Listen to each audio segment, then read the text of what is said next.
Stunning news tonight about Toyota. After a massive recall, the automaker with a huge plant and other offices here in the tri-state is now suspending U.S. sales of several models. Across the country, dealerships are panicking, prices are dropping, inventory is piling up, and buyers are walking away. This isn't just a bad quarter, it's a brand crisis. You've been told Toyota is always the smart choice, but not anymore. The name used to mean bulletproof reliability and smart value. So why are Toyota's biggest names failing? Watch till the end, because here are 10 models that explain everything, and the final car might be the biggest fall from grace yet. Toyota Crown, confused identity, or broken expectations. The Toyota Crown was envisioned as a daring evolution of the brand's top-tier sedan. Replacing the Avalon, an icon of quiet refinement and smooth comfort, the Crown aimed to redefine expectations by blending sedan and sport utility vehicle traits into one ambitious package. Yet, in chasing a new market, Toyota may have alienated the old one. From the moment you lay eyes on it, the Crown defies easy categorization. A higher ride height suggests sport utility vehicle practicality, while the coupe-inspired roofline hints at something sleeker. Toyota labels it a sedan, but buyers are not convinced. Longtime Avalon owners accustomed to understated luxury see the design as overstyled and elevated beyond reason. Meanwhile, potential sport utility vehicle buyers are discouraged by the Crown's cramped cargo space and sloping rear roof, which compromise everyday practicality. It sits awkwardly between categories. A vehicle without a tribe. Pricing only makes things worse, starting around $40,000 and quickly rising past $50,000 for upper trims. The Crown competes directly with European entry luxury contenders like Audi and BMW, as well as well-rounded sport utility vehicles from other Japanese and Korean automakers. Yet it lacks the premium materials, badge prestige, or balanced execution to match its rivals. Even the hybrid-only approach, while theoretically forward-thinking, creates friction. Its fuel economy barely outpaces the significantly more affordable Camry hybrid, leaving buyers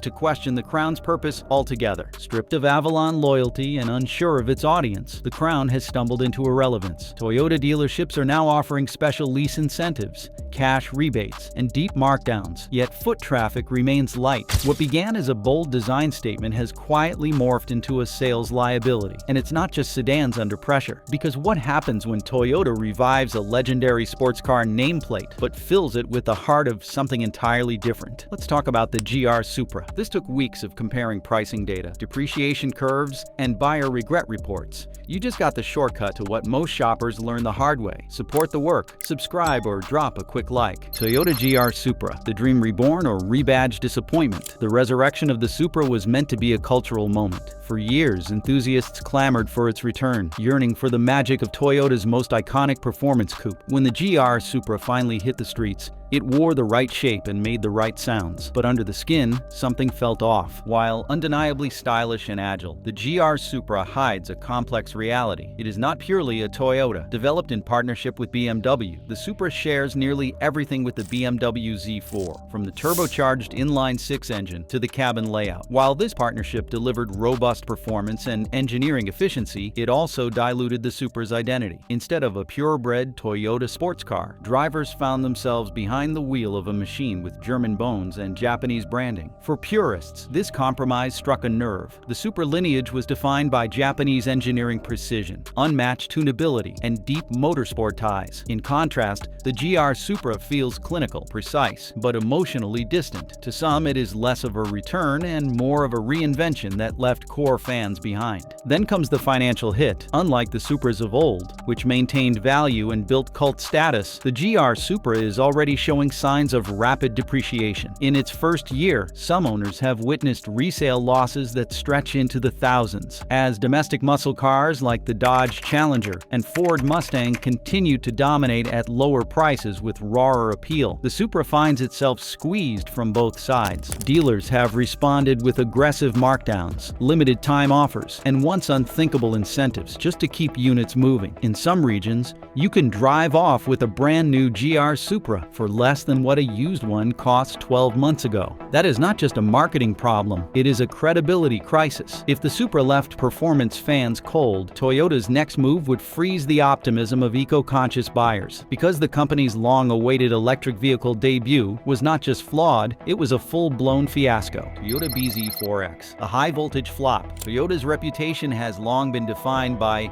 innovation and bulletproof reliability. So when the company finally rolled out its first fully electric vehicle, the bZ4X, the expectations were monumental. Toyota had dominated the hybrid game with the Prius, so surely its battery-powered debut would mark the next era of excellence. Instead, the bZ4X has become a high-profile misfire, plagued by a cascade of strategic mistakes that alienated buyers before they even stepped into the showroom. The most glaring problem is range. In a competitive landscape where models from Tesla, Hyundai, and Ford routinely exceed 300 miles on a single charge, the bZ4X barely keeps pace. And in real-world conditions, it often falls short of even those modest figures. For electric vehicle buyers, range anxiety is real, and Toyota has done little to ease it. Without a compelling number on the spec sheet, many customers never make it past the first glance. Then comes the infrastructure issue. Unlike its rivals, Toyota launched the bZ4X without a native fast-charging network or formal charging partnerships. This left owners reliant on inconsistent third-party networks, often plagued by slower speeds, spotty reliability, and poor coverage. For newcomers to electric mobility, this lack of seamless charging support feels less like progress and more like punishment. Design missteps only compounded the situation. The exterior, while futuristic, has polarized opinions, and the interior, instead of offering premium simplicity, introduces experimental controls and layout choices that feel more confusing than modern. The high starting price makes it even harder to justify, especially when stacked against better performing and better equipped options from rivals. Positioned awkwardly between economy and luxury, the bZ4X lacks the value proposition needed to pull buyers in. What stings most for early adopters is resale value. Toyota has always been a safe bet when it comes to long-term ownership, yet the bZ4X has already shed thousands of dollars in value within the first year for many owners. That erosion of confidence may take years to repair, especially in a segment where trust is still forming. In a bid to clear stagnant inventory, dealerships are deploying every tactic in the book: low-interest financing, steep discounts, aggressive lease terms. But even these offers are failing to reignite interest. Toyota's late arrival to the electric vehicle market was once viewed as strategic patience. Now it looks more like costly hesitation. If this electric stumble shook Toyota's green image, its next miscalculation would go even deeper, striking at the heart of its off-road legacy. Toyota Land Cruiser, from icon to inventory liability. The Toyota Land Cruiser once stood as a global benchmark for off-road supremacy. Its legacy stretched across continents, from jungle expeditions to desert patrols, backed by decades of reliability, capability,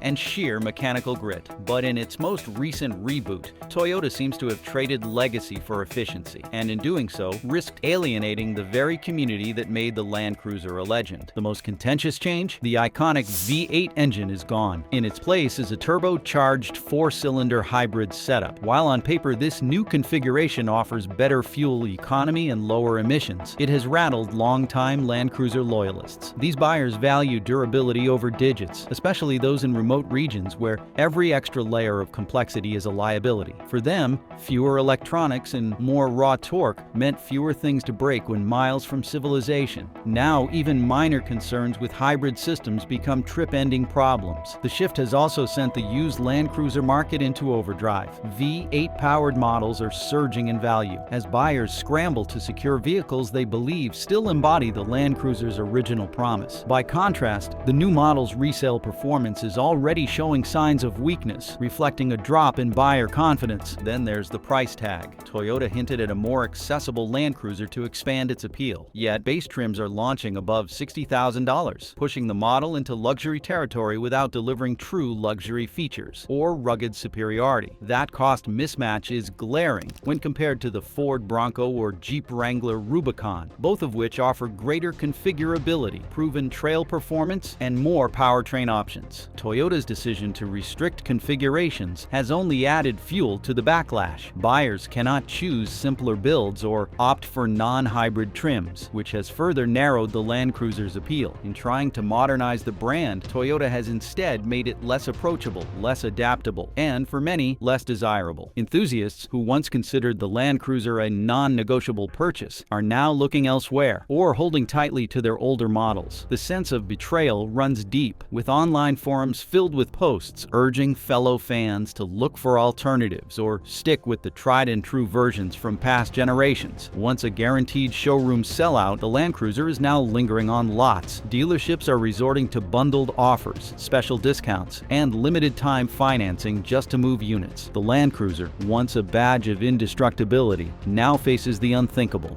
being seen as a compromised luxury gamble. As stunning as this off-road fall from grace is, it is not Toyota's only stumble. In fact, their next move may have been the biggest pricing disaster of all, because when Toyota tried to challenge the luxury SUV market with the Sequoia, they aimed high and missed spectacularly. Toyota Sequoia, the $80,000 miscalculation. Toyota set out to elevate the Sequoia from an aging, overlooked model into a bold, full-size luxury competitor. The transformation was dramatic. The 2023 redesign featured a more aggressive exterior, a modernized interior with digital displays and premium materials, and the iForce Max hybrid powertrain pulled straight from the new Tundra. On paper, it was a complete evolution, one that was meant to challenge the Chevrolet Tahoe, the GMC Yukon, and even the Ford Expedition. But something critical got lost in the process: balance. Rather than striking a perfect middle ground between luxury and utility, the Sequoia tipped too far toward luxury pricing, without delivering the comfort or refinement buyers expect in that bracket. Starting prices north of $60,000 and top trims exceeding $80,000 put it squarely in competition with established luxury players. The trouble is, the Sequoia still feels like a truck and drives like one too. That's not necessarily a flaw in a work-focused model, but in a family-oriented three-row sport utility vehicle, buyers expect something smoother, quieter, and more comfortable. That disconnect becomes especially obvious when you hit the road. Despite the plush materials and big screens inside, the ride quality remains firm, the handling feels disconnected, and body roll is ever present. It is clear the truck platform underneath was never fully tamed for suburban daily driving. While the Tundra's bones work for hauling and towing, they make the Sequoia feel jittery and overbuilt for school runs and grocery trips. Then there's the hybrid powertrain. The iForce Max system offers plenty of torque, but the fuel economy benefits are modest. Many drivers have reported real-world numbers barely better than those of non-hybrid V8 competitors. That might be tolerable if the drivetrain were bulletproof, but it is still relatively untested in long-term ownership. For families used to Toyota's rock-solid reliability reputation, this adds a layer of hesitation. Interior practicality was another missed opportunity. Unlike many rivals, the Sequoia's third-row seats do not fold flat, which severely limits cargo capacity. This design choice leaves an awkward, elevated cargo floor, an inexplicable oversight in a segment where hauling strollers, luggage, and sports gear is the norm. Families looking for flexibility often turn away before even finishing their test drive. Toyota also boxed itself in on options. Buyers looking for a more affordable, stripped-down Sequoia find few available configurations. The brand's focus on high trim availability makes the vehicle feel out of reach for many, while simultaneously not offering enough to pull in true luxury buyers. It ends up stuck in a gray zone, too expensive for its longtime fans and too underwhelming for newcomers expecting upscale performance. The result? Slow sales, growing dealer inventories, and incentives approaching $10,000 in some areas. What was meant to be a triumphant relaunch has instead turned into an over-engineered, overpriced product that does not clearly know who it is for. And even with price cuts, many buyers are simply walking away. If Toyota's misfire with the Sequoia shook up its family sport utility vehicle strategy, what happened next began to unravel its mid-size truck dominance, because the Tacoma is no longer untouchable. Toyota Tacoma, the legend losing ground. For nearly 20 years, the Toyota Tacoma was the undisputed king of mid-size trucks. Contractors swore by it, off-roaders loved it, and used models often sold for nearly as much as new ones. The truck earned a reputation for being indestructible, practical,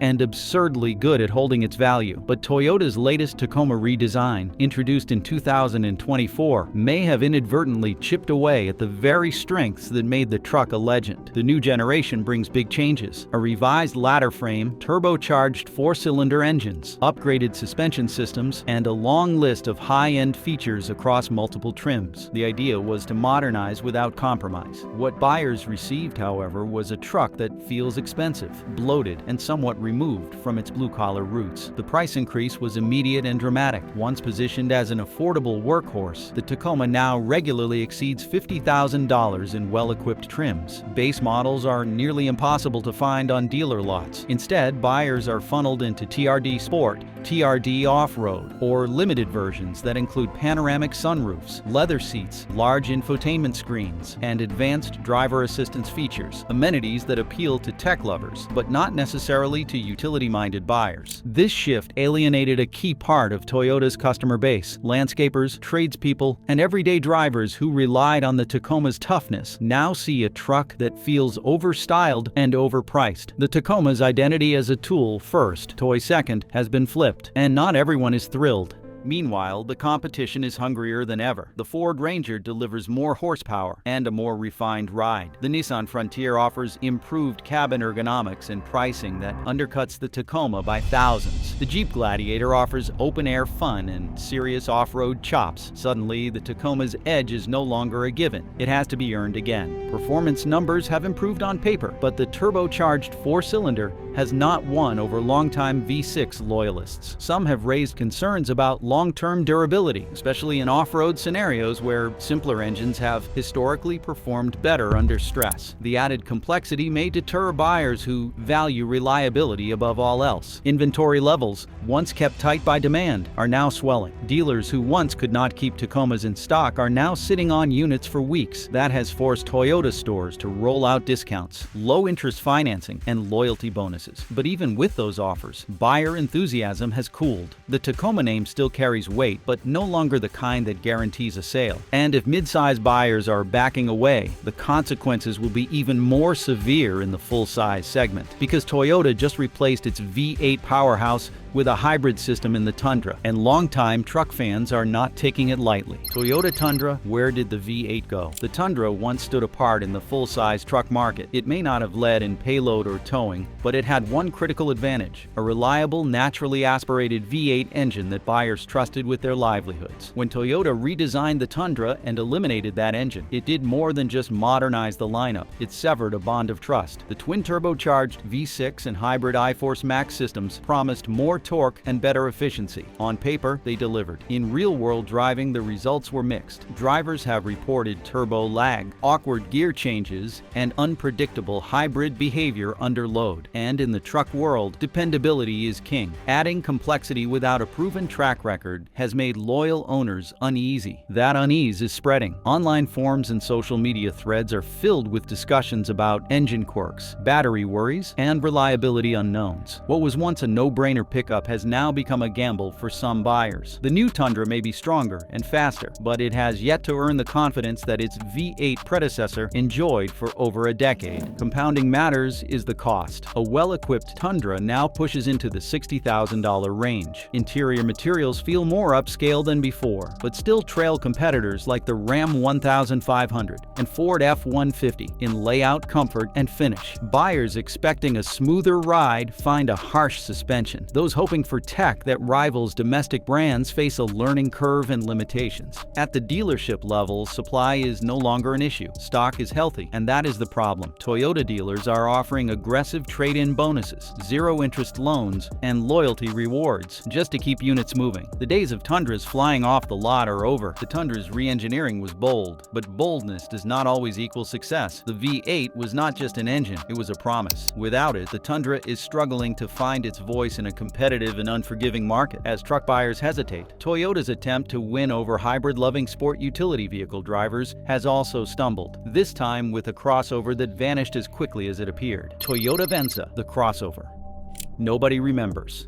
Toyota reintroduced the Venza as a sleek, upscale alternative to the wildly popular RAV4. With a hybrid-only powertrain, sloped roofline, and polished interior, it was supposed to capture buyers looking for quiet efficiency without stepping into the Lexus price bracket. Instead, it disappeared into the background. The Venza's design plays well in photos, but in person, the compromises become obvious. The sloping roof cuts into rear headroom. Cargo space is limited compared to the RAV4, and the driving experience, while smooth, offers little engagement. For a crossover priced above $35,000, buyers expect more than style. They expect substance. Performance is modest modest at best. Acceleration is slow, and the hybrid system prioritizes efficiency over responsiveness. For city commuters, it works fine. For anyone seeking excitement or utility, the Venza falls short. It neither inspires drivers nor offers the rugged practicality that Toyota's sport utility vehicle lineup is known for. Positioning may be the biggest misstep. Buyers who want luxury go for Lexus. Those who want value choose the RAV4 or Highlander. The Venza lives awkwardly between those two worlds, offering too little for too much. It lacks a clear identity, making it difficult for sales teams to pitch, and even harder for consumers to justify. Inventory sits. Dealerships have started using the Venza as filler for rental fleets or fleet lease programs. A quiet sign that consumer demand never met Toyota's projections. Even with discounts and marketing pushes, most buyers bypass it entirely. The Venza's quiet decline is not an isolated case. It is a symptom of a broader misalignment between Toyota's brand image and its evolving product decisions. Across categories, from trucks to sport utility vehicles to electrified platforms, Toyota is facing resistance where it once dominated. Toyota Camry TRD, sporty look, standard feel. The Camry has long been Toyota's steady performer, known for durability and practicality rather than excitement. So when the TRD version hit showrooms with a bold body kit, blacked out accents, and a throaty exhaust, expectations soared. This was supposed to be Toyota's answer to buyers craving affordable performance with sedan sensibility. Instead, it turned out to be more of a cosmetic upgrade than a driving revolution. Underneath the aggressive styling, the TRD variant shares its engine with the standard V6 Camry XSE and XLE, while the 3.5-liter engine is strong, delivering 201 kilowatts and 362 newton-meters of torque. The driving feel remains largely unchanged. No adaptive suspension, no all-wheel drive, and no significant enhancements to acceleration or handling separate the TRD from its non-sporting siblings. Toyota stiffened the suspension and upgraded the brakes, but these changes come at a cost. The ride is noticeably harsh, especially on rough pavement, which undercuts the Camry's core value as a comfortable daily driver. Inside, the cabin remains utilitarian. The plastics, layout, and tech mirror-base Camrys, leaving some drivers wondering where the premium touches went. For a model that carries a higher price tag and wears a performance badge, it feels curiously unfinished. The pricing only deepens the frustration. TRD models overlap with entry-level luxury sedans from brands like Acura, Lexus, and Genesis. Those competitors offer more refinement, quieter cabins, and more powerful drivetrain options. Against them, the Camry TRD struggles to justify its positioning.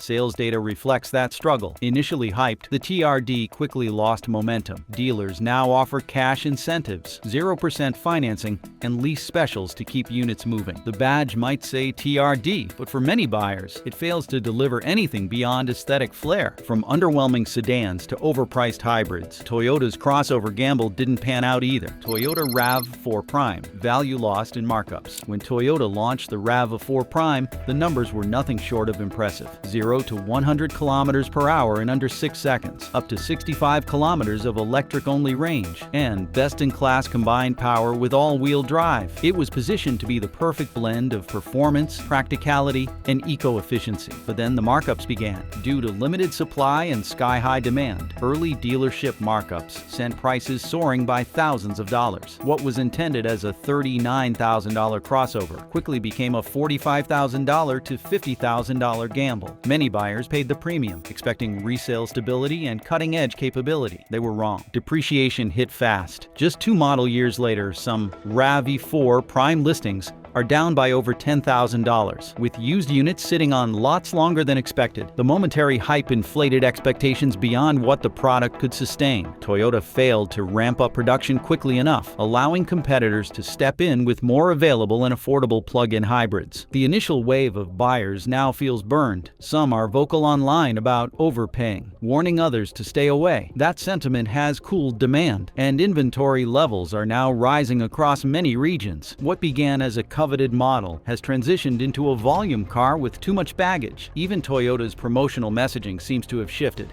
Advertisements are focusing less on speed and innovation and more on conventional features like safety and cargo capacity. Dealers, once bragging about RAV4 Prime shortages, are now bundling them with low-interest offers and loyalty cash. It should have been a defining moment for Toyota's hybrid leadership. Instead, the RAV4 Prime became a cautionary tale in how inflated pricing can sabotage even the most promising products. Now, what does all of this mean for Toyota's future? Is the company still leading, or has it lost the plot in a market evolving faster than its strategy? Can trusted nameplates survive rising prices, shifting technology, and consumer frustration? Or will buyers continue looking elsewhere? These aren't just questions for Toyota. They're questions for every legacy automaker facing the same crossroads. If you've ever owned a Toyota or walked away from one lately, let us know what made the difference. Your stories help us understand the real experience behind the headlines.